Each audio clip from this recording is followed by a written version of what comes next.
Good afternoon, Rotarians, and to all of you who are joining us on Facebook Live this afternoon. Welcome as well to the Hicksville Community Television Facebook page. We're coming to you from the weekly meeting of the Hicksville Rotary Club. We are in the basement of the Methodist Church. We meet here every Tuesday from noon until 1. And I will begin by saying a big thank you. The Rotary is one of the station's underwriters. My membership here is partially underwritten by the Rotary Club, and they've also helped the station out many times over the years in underwriting a lot of the events that we cover. So I want to thank them so very much, and I will let those of you watching, if any of you are interested in becoming a member of the Hicksville Rotary Club, you can just contact any Rotarian and ask about what you need to do. It's a very simple process, and I can tell you that there are at least a couple Rotarians at the Hicksville Bank, and almost everybody goes there, so you can stop in and check with them anytime. So again, we welcome all of you who are watching us via the live stream this afternoon. It's something that we haven't done before, and I thought it'd be kind of a neat way to sort of kick this off, because I thought that I would spend a little time here. And I've got about 20 minutes to sort of update everybody. The last time I came here, I had just been hired as the station manager for Hicksville Community Television, and Ed Foster's introduction used up 15 of my 20 minutes. So there were a few people who were there that day who I think stuck around, and I wound up talking till about 10 after 1. So if I did get you in trouble with your bosses for getting back late from Rotary, I apologize, but I appreciate you sticking around. When I first started, that was, I'm getting ready to start year number 12 now. It's hard to believe 12 years that I've been the station manager. When I first started, we were playing some of our programs on super VHS video cassettes, and DVDs were just starting to be utilized. And one of the things that we did early on was we updated the old mechanical controller. The controller that we had that picked the program, that played the programs over the air, was actually a thing that had these, you know how the remote controls have the lights that you can't see? There was actually a thing that plugged into them, and it was a long cable, and it had one of those lights, and you stuck it over the remote receiver light on the unit.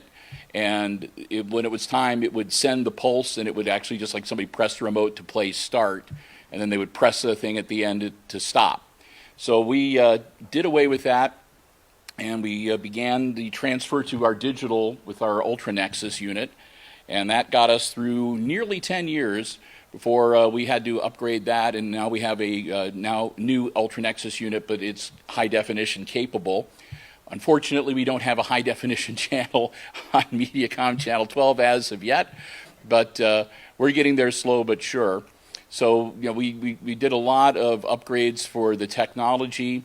We've upgraded our computers, and again, we've got to the point now where the DVDs, we still put our programs on DVD, but it's got to the point now where really that isn't that necessary, because now we can just directly do the digital files directly into our Ultra Nexus, and we can preserve our files digitally. But I'm still kind of a little bit wary that we might have the 1 in a billion EMP pulse or whatever. So we have the backups on disk too, just if we need to. I was checking today, as a matter of fact, and the committee for HIX-TV was formed, I believe, in 1997, 1998. And as near as I can tell, the TV station itself actually went on and began broadcasting programs on Mediacom. It used to be Mediacom Channel 9, I think it was. It was not Channel 12. But that was in 1999. So we'll be 25 years old in 2024. So we'll have to figure out, we'll have to buy a cake or something for our 25th anniversary. I'm hoping I'll still be around by then. But yeah, it has really, really changed. Before when they first started, like I said, it was all on VHS tapes, and they had these huge video editors and so forth. And now we have a computer, and we're able to do all sorts of stuff digitally with the cameras that we use now. We don't use tapes or whatever. It's just on an SD card, or in the case of the iPads, it's just on the iPad. We transfer files, and except when we broadcast live, as we are doing now on our Facebook channel, that's automatically archived on Facebook. So people can come later today or tomorrow, whatever, and they want to watch me talk at the Rotary, they'll be able to find the archive on our Facebook page, along with a lot of the girls' basketball games and everything else. And we have a YouTube channel. We have video on demand. A lot of our programs we put on the YouTube channel, and we can live stream on the video on the YouTube channel as well. So that's been a huge change.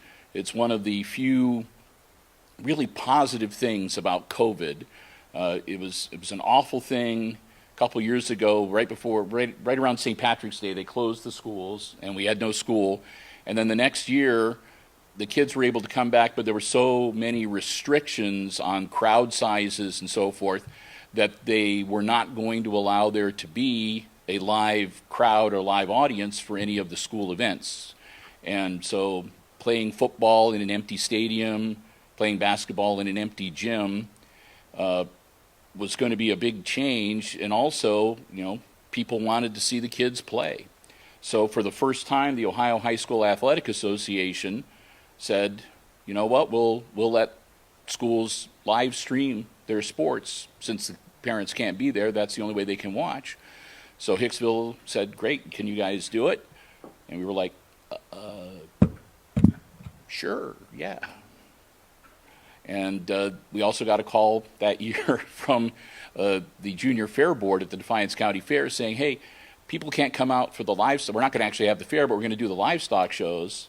Can you live stream those? And I got together with Christopher, and I was like, we're going to dive into the deep end. We're either going to sink or swim. So we said, yep. And we went over, and the gal over there, Teresa Johnson, had said, I've got iPads and I've got this. So it was an interesting process. It was a very big learning curve.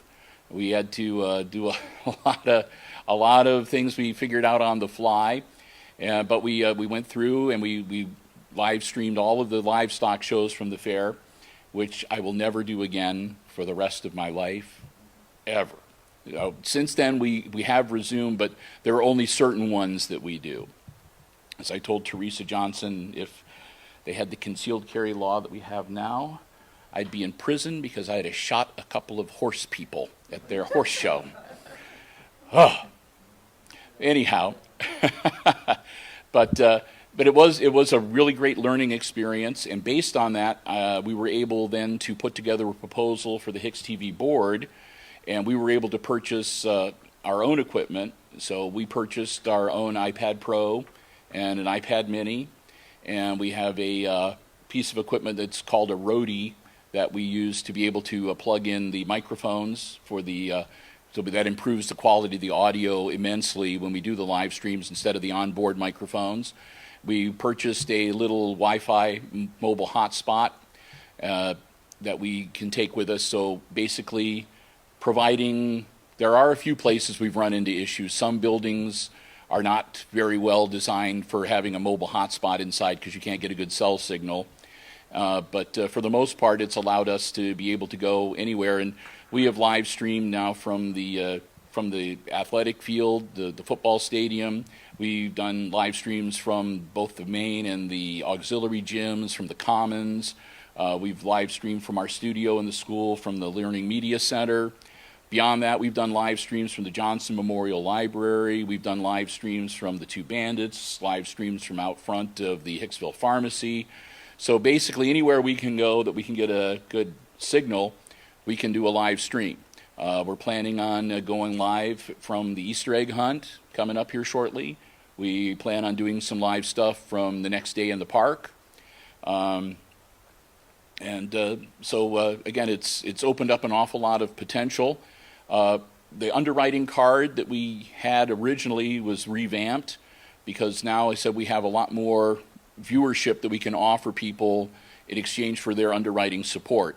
It used to be that if you underwrote HIX-TV, you got your little underwriting mention. It's not a commercial, but it's like with PBS. It's sort of like a commercial, but it can't really specifically sell anything. But it's the same sort of thing. But when we first started, you got the 400 people that watched Mediacom Channel 12, and that was it. But now we have, Mediacom Channel 12, SMTA, when they came in, that was a bit of a process too, and that was a bit of a learning curve for everybody involved as well. But we are now also on SMTA's internet television service. We're Channel 8. So we have viewers not only on Antwerp and Hicksville Mediacom Channel 12, but also in here in Hicksville, Sherwood, Mark Center, and all the areas where SMTA is can watch us on Channel 8. And then, like I said, we also now have our programs that we do live on Facebook, and we do have the programs that we do live on YouTube. And we have times where we have several hundred people watch us when we're actually doing the event live. I think we've had a couple of the bigger basketball and football games where we've had 300-400 people watching us during the actual event. And then afterwards, people come back and they watch it, or they watch it because they weren't able to, they were at work or whatever. And we've had several of our games and some of our other programs that have 1,000, 2,000, 3,000 views. So we do really well.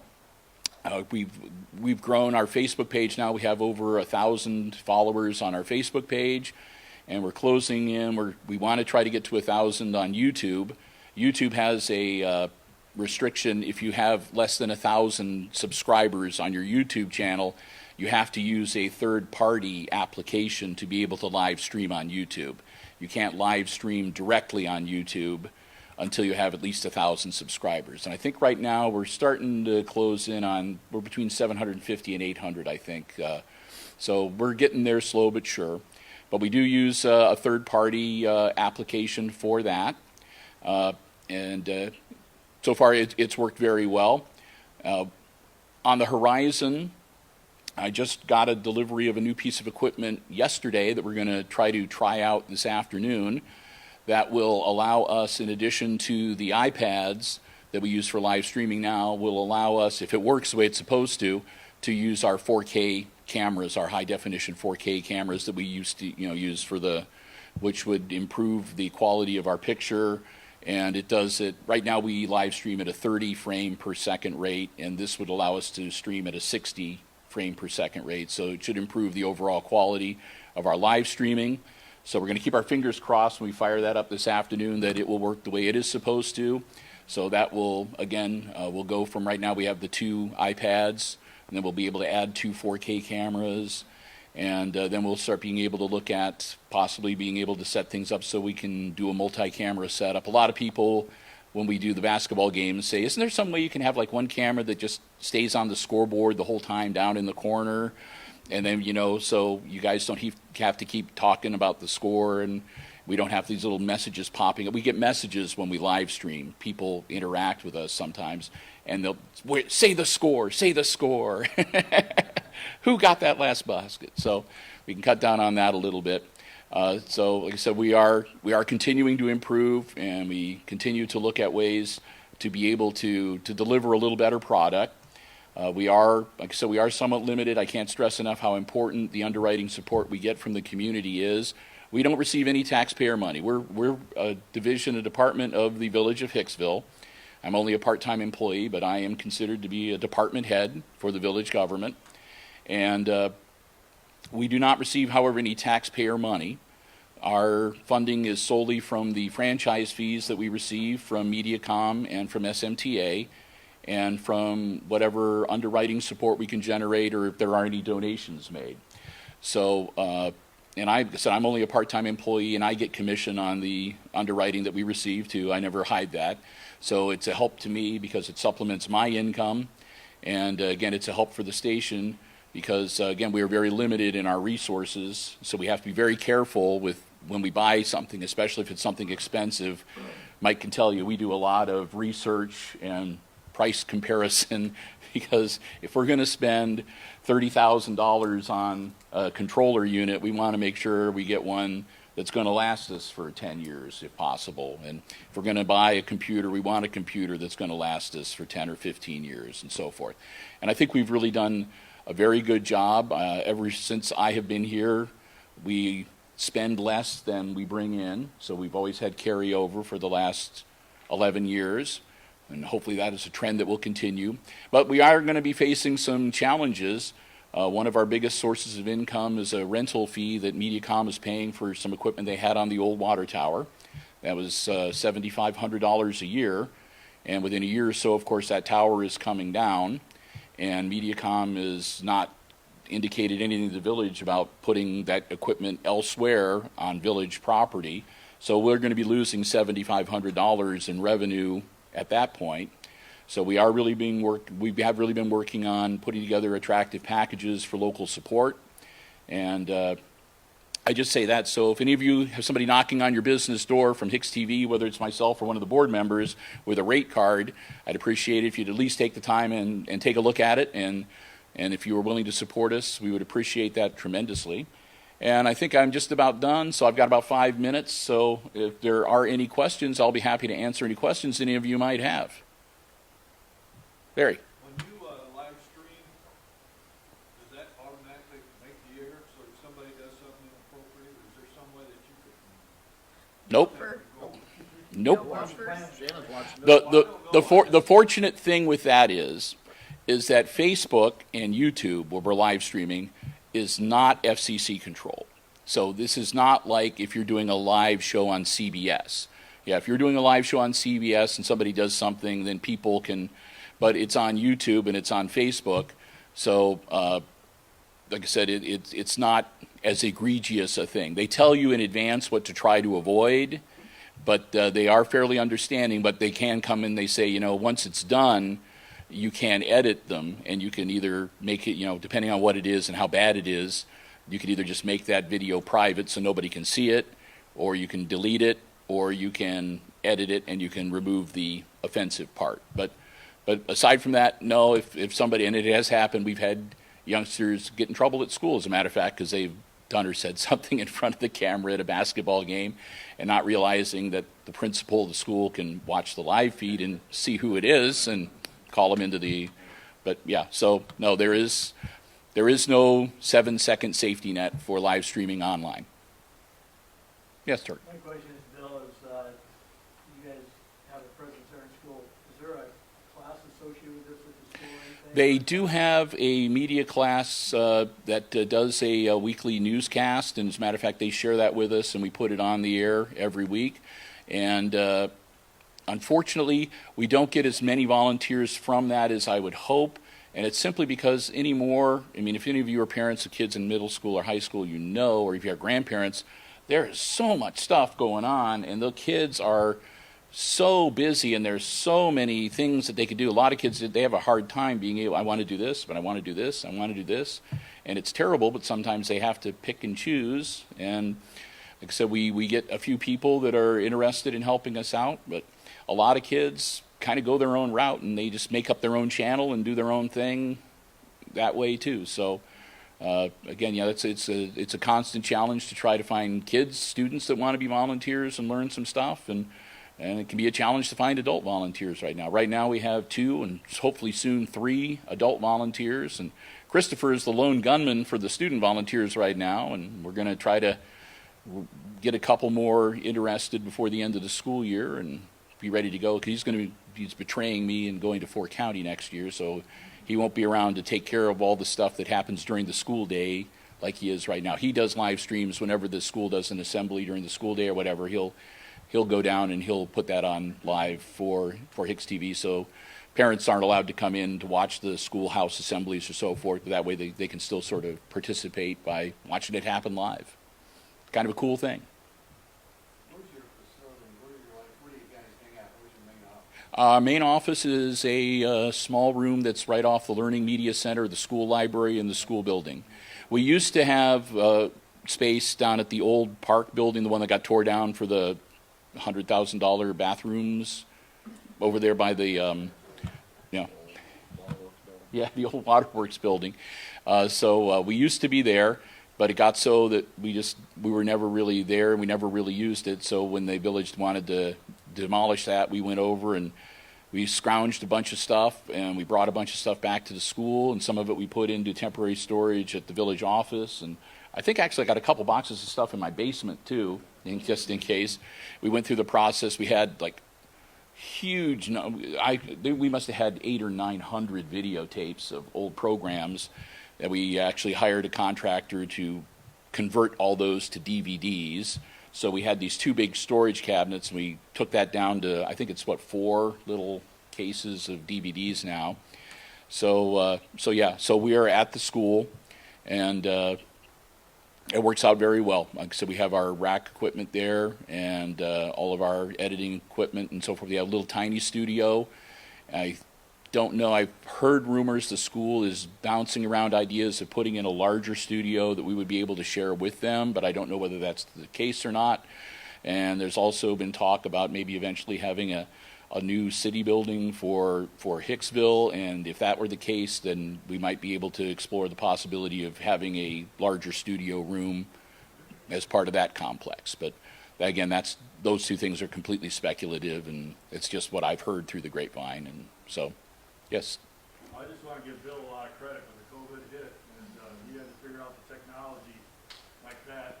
Bill did a tremendous job getting equipment, working through the high school, all the rules that went along with that, and he kept up on it, and basketball games and football games were able to see it, because I watched a lot of football games online, and Bill is he says he's a part-time employee. He's a part-time pay, full-time job with part-time pay.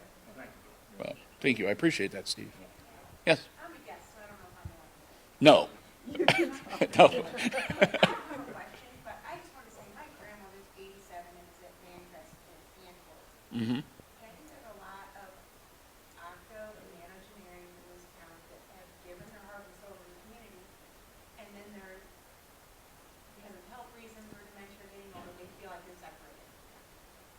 HIX-TV, she has the biggest spring in her step. You can get to watch the great grandkids Mhm. play, and she was into council Yep. meetings, and she just feels like she's part of the community. So I just Yep. wanted to thank you. Well, you're very welcome.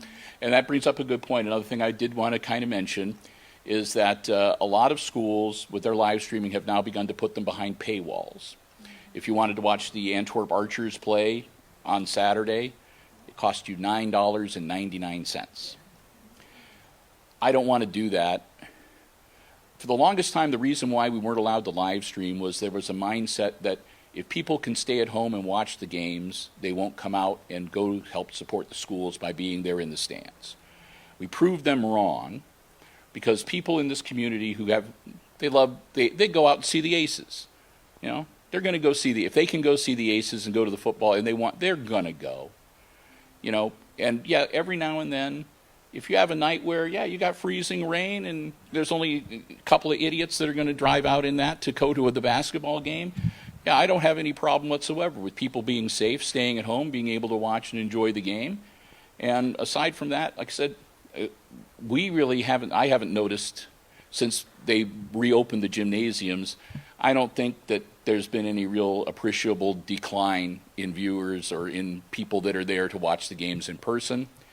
But like I said, I get stuff from a soldier in Germany.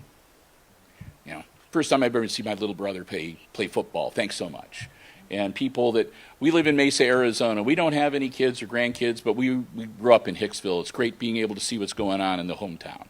You know, and things like that. Grandparents down in Florida, people that are in facilities. And there was a kid, Cam, what was his last name?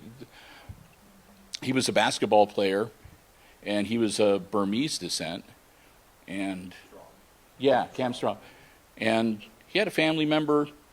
I got an email one time, and it was like this email came in as all this squiggly writing, and I was like, what the heck? And I was like, that looks like in Burmese, and it was Burmese. I think it was his grandmother in Myanmar who was watching him on our live streams. I mean, so it really it hasn't been a detriment. It's been a positive. It's you can come to the games, and then if you can't, you can still participate in the games. So I'm past my time again. It's twice now I've addressed you, and every time I run late.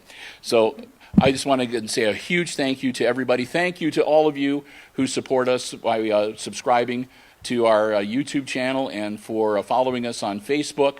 And again, it's been a genuine pleasure, and I can't think of a better place to be able to share with the world than here in Hicksville, Ohio. Thank you.